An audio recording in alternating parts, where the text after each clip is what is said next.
இயேசு உங்களை நேசிக்கிறார். இந்த நாள் வேதாகம தியானத்திற்கு உங்களை அன்புடன் அழைக்கிறேன். திருடன் திருடவும் கொல்லவும் அழிக்கவும் வருகிறானே அன்றி வேறொன்றுக்கும் வரான்.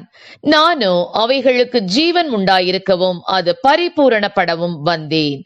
யோவான் 10:10. ஒரு ஏழ்மையான குடும்பத்தைச் சேர்ந்த சிறுவன் ஒருவன் இருந்தான். அவனது ஊரில் சர்க்கஸ் என்பது வந்ததே கிடையாது. ஒரு முறை சர்க்கஸ் வரப்போகிறது என்று அவன் கேள்விப்பட்டான். அதை பார்க்க வேண்டும் என்ற ஆசை அவனுக்குள் எழுந்தது.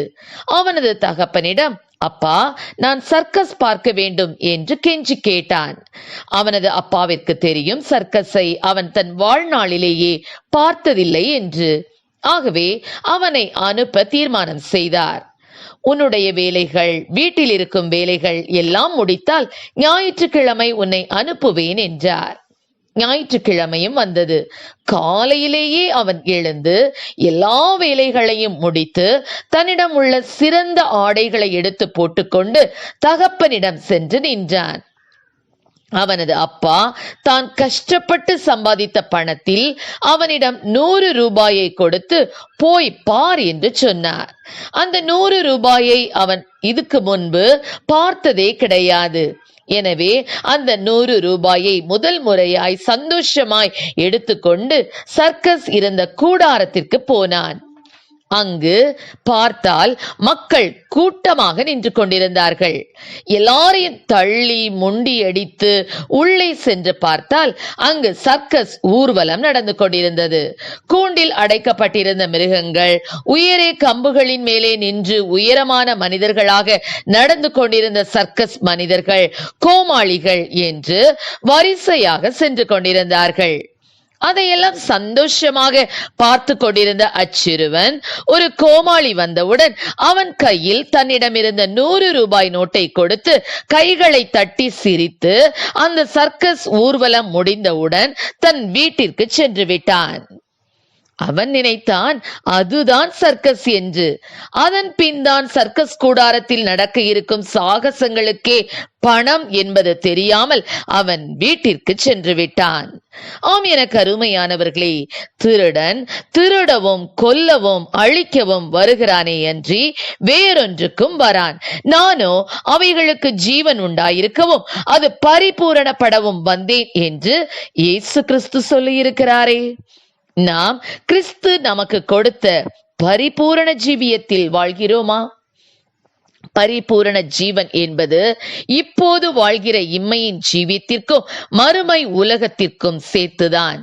அநேக கிறிஸ்தவர்கள் கர்த்தரை ஏற்றுக்கொண்டோம், ரட்சிக்கப்பட்டோம், இது போதும், எனக்கு வேறு எதுவும் வேண்டாம் என்று அந்த சிறுவனை போல போய்விடுகிறார்கள்.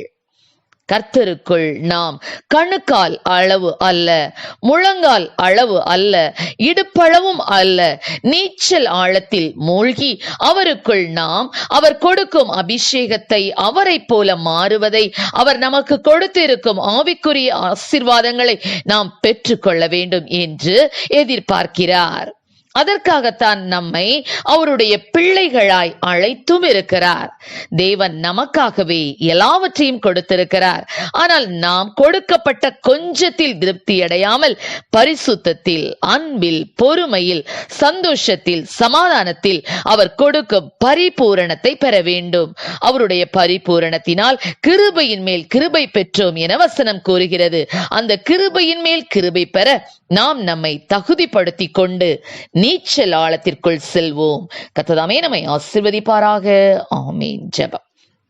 எங்களை அதிகமாய் நேசித்து நடத்துகிற எங்கள் அன்பின் பரலோக பிதாவே, அப்பா, இந்த நாட்களில் உங்களுடைய பிள்ளைகளாகி ஒவ்வொருவரும் ஆண்டவர் இந்த உலக ஆசீர்வாதங்களிலே திருப்திப்பட்டு விடாதபடி ஆண்டவரே மறுமையின் ஜீவியமாகிய பரிபூரணத்தை, நித்திய ஜீவனை பெற்றுக்கொள்வதற்கு அப்பா வாஞ்சியும் ஆண்டவரே ஸ்தோத்திரம் அப்பா, கிருபையும் என் தேவனீர் அவர்களுக்கு கொடுப்பீராக. சத்துரு அவர்கள் எந்த விதத்திலும் ஆண்டவரே அப்பா கொள்ளை கொண்டு போய்விடாதபடி அந்த திருடனுக்கு அவர்கள் தப்பி ஆண்டவரே பரிபூரண ஜீவனை பெற்றுக்கொள்ளக்கூடிய கிருபைகளை கொடுப்பீராக.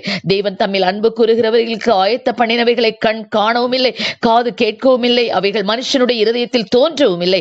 நமக்கோ தேவன் அவைகளை தமது ஆவியினாலே வெளிப்படுத்தினார் என்று சொன்ன வசனத்தின்படி அப்பா ஆண்டவரே நீர் எங்களுக்காக ஆயத்த பண்ணி வைத்திருக்கிற அந்த பரிபூரண ஜீவனை நாங்கள் பெற்றுக்கொள்ளக்கூடிய கிருபைகளை கொடும். ஆசீர்வதியும். இயேசுவின் நாமத்திலே ஜெபிக்கிறோம் நல்ல பிதாவே. ஆமென்.